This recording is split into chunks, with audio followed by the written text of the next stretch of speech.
ենք այս օրերին Աննա Հակոբյանը ընդդեմ բռնության տարբեր տեսաուղերձներ է հղում։ Հիմա այս բռնությանը երբևէ կանդրադառնաց ձեզ աղջկա երեխայի անչափահասի նկատմամբ։ Տեսեք, ես իհարկե իր հետևորդը չեմ, չգիտեմ նա ինչով է զբաղված, բայց այնուամենայնիվ այն ինչ որ կատարվում է այսօր Հայաստանի Հանրապետությունում, մասնավորապես իրավապահ համակարգի նախաձեռնությունները եւ Հայաստանի Հանրապետության դատարանների կողմից արձակված որոշումները, դրանք ըստ էության բռնության տարեր են պարունակում, որովհետեւ այլ կերպ ես դա չեմ կարող գնահատել, սկսած մարդկանց առաջին իսկ պահից կալանքի տակ վերցնելուց, երբ մենք տեսնում ենք, որ դրա կարիքը բացարձակապես չկա, բայց քաղաքացիների նկատմամբ գործադրում են բռնություն եւ տղամարդկանց նկատմամբ գործադրված բռնությունը նրանց կալանավորելուց, դա ըստ էության տեղի է ունենում հենց ընտանիքներում, որովհետեւ տեսնում ենք, որ մուտք են գործում բնակարաններ, ընտանիքներ եւ հենց երեխաների կանանց առջեւ այդ բռնությունը գործադրվում է։ Սա հենց նույն այդ ընտանեկան բռնության, եթե մենք բացումներ անենք այդ ձևակերպումների մեջ, ապա բռնությունը ոչ միայն ֆիզիկապես է, այլ բռնությունը ավելի կարող ենք ասել, ավելի կոշտ է եւ ավելի ծանր հետևանքներ է իր մեջ ներառում, երբ բռնությունը հոգեբանական է։ Հիմա այստեղ մենք տեսնում ենք այս դասական դեպքով, երբ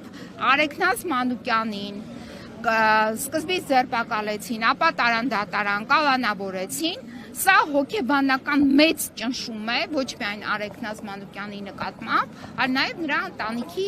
անդամների նկատմամբ, այսինքն ըստ էության սա ընտանեկան բռնության մի ձև է, որովհետև այլ կերպ ես չեմ կարող սա գնահատել, ինչպես որ օրինակ Արեգնազ Մանուկյանը ունի տարեց մայր,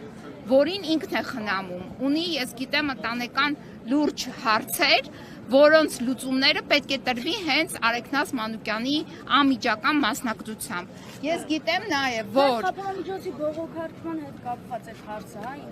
ինչ է Արեգնազ Մանուկյանը, որ չեն կարողանում հիմա իրավունքներից նայեք, հիմա տեսեք, այս խափամիջոցները այսպիսի կոշտ սահմանափակումներով ընդունելը, հենց հոգեբանական ճնշման մի տեսակ է, այսինքն եթե կնոջը, ով ունի անչափահաս երեխա, իր խնամքին տարեց մարդիկ, դրանք իր ամուսնու ծնողներն են, ովքեր իր հետ են ապրում, եւ նաեւ իր մայրը, որը իր խնամքի կարիք ունի, սա ուղղակի բռնության մի ձևեր են հենց կնոջ նկատմամբ։ Այսինքն, եթե խոսում ենք բռնության մասին, եկեք խոսենք հենց բռնությունը, որը իրականացվում է պետական, այսպես կոչենք, չակերտավոր, լեգիտիմ իրավունքները բանեցնելու միջոցով։ Այսինքն, հա, այո, պետությունը իրավունք ունի մարդուն ձերբակալի իշխանությունները եւ ներկայացնի դատարան, դատարանը որոշում կայացնի կալանավորելու, բայց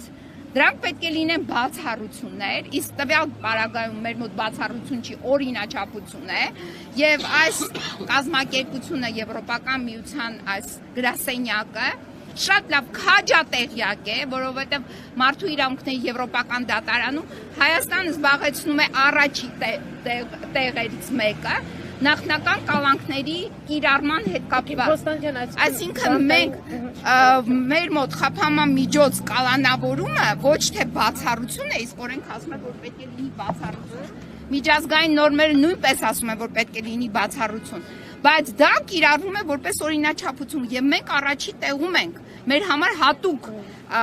դիվիզիա կա, որ զբաղվում է նախնական կալանքներով։ Այսինքն Եվրոմիությունը դրա մասին